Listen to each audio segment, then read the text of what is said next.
అమ్మ మీ పేరు? హాస్ని. ఏ క్లాస్ చదువుతున్నావు? 9th class. 9th class. ఏ స్కూల్ ఏమి? ZPHS Ramarpadu. Ramavarapadu ZPHS school. 9th standard చదువుతున్నావు. ఎట్లా ఉంది భోజనం చేస్తున్నావు కదా, ఎలా ఉంది భోజనం?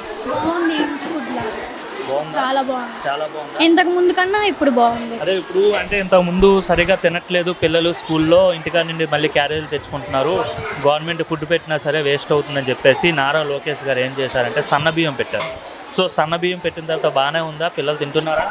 బాగుంది. అందరూ తింటున్నారు. మా క్లాస్లో మొత్తం స్కూల్లో చాలా మంది తింటున్నారు. ఇక్కడే ఇంతకుముందు ఎట్లా ఉండేది అసలు? కొంచెం ముద్దగా ఉండేది, తింటే కడుపులు నొప్పి వచ్చేది. ఇప్పుడు పర్వాలా, ఇంటి ఫుడ్లా ఉంది ఈ 5 daysలో. ఓకే, అంటే రీఓపెన్ చేసిన తర్వాత నుంచి చాలా బాగుంది ఫుడ్. అంటే ఇంట్లో వండుకున్నట్టేనా? ఇంట్లో వండుకున్నట్టు. ఏంటి అసలు మెనూ కూడా చేంజ్ చేశారంట కదా? చేంజ్ చేశారు. మండే పప్పు అన్నం, ట్యూస్డే పులిహార, టమాటా పచ్చడి, ఎగ్, చిక్కీ. డైలీ చిక్కీ ఉండిద్ది. డైలీ బాగానే ఉంటుందా? బాగుంది. పాడైపోతుందా? బాగానే ఉంది. ఇప్పుడు మెనూ ప్రకారంగానే పెడుతున్నారా, లేకపోతే ఏమైనా వీళ్ళకి నచ్చినట్టుగా వీళ్ళు పెట్టేస్తున్నారా? మెనూ ప్రకారంగానే పెడుతున్నారు. మాకు ఏదైతే మెనూ ఇస్తున్నారో ఆ మెనూ ప్రకారంగానే పెడుతున్నారు. టేస్ట్ బాగానే ఉంటుందా? బాగుంది. మరి ఏం చెప్తావు? మరి లోకేష్ గారు మీకోసం ఇంతలా ఆలోచించి సన్న బియ్యం కూడా పెడుతున్నారు కదా?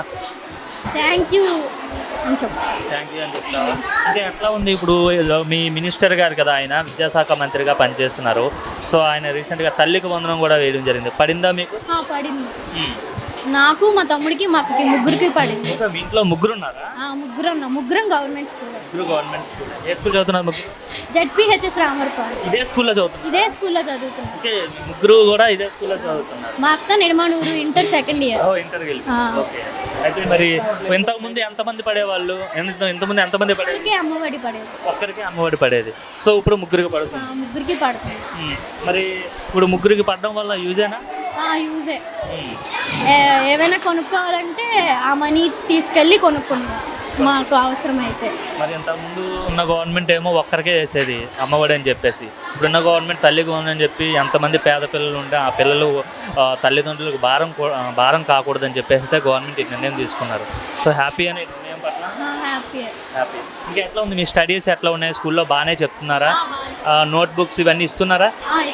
టెక్స్ట్ బుక్స్ ఇవన్నీ ఎట్లా మీకు? అంటే వెయిట్ ఎక్కువ అవుతుందని చెప్పి, బ్యాగ్ వెయిటేజ్ అవుతుందని చెప్పి తగ్గించారంట, నిజమే? టెక్స్ట్ బుక్స్ తగ్గించారు. సబ్జెక్ట్స్ అన్నీ ఒక బుక్లో ఇచ్చారు. హిందీ, ఇంగ్లీష్, తెలుగు ఒక బుక్లో, సోషల్ 4 సబ్జెక్ట్స్ ఒక బుక్లో ఇచ్చారు. అంటే 5 బుక్స్లో ఇచ్చేసారు. ఇంతకుముందు 8 బుక్స్ ఉండే కదా, వెయిట్ అయిపోతున్నాయని చెప్పి 5 బుక్స్లోనే పెట్టించేసారు. వెయిట్ తగ్గిందా ఇప్పుడు మీకు? తగ్గింది. ఓవరాల్గా బాగానే ఉందా? బాగుంది.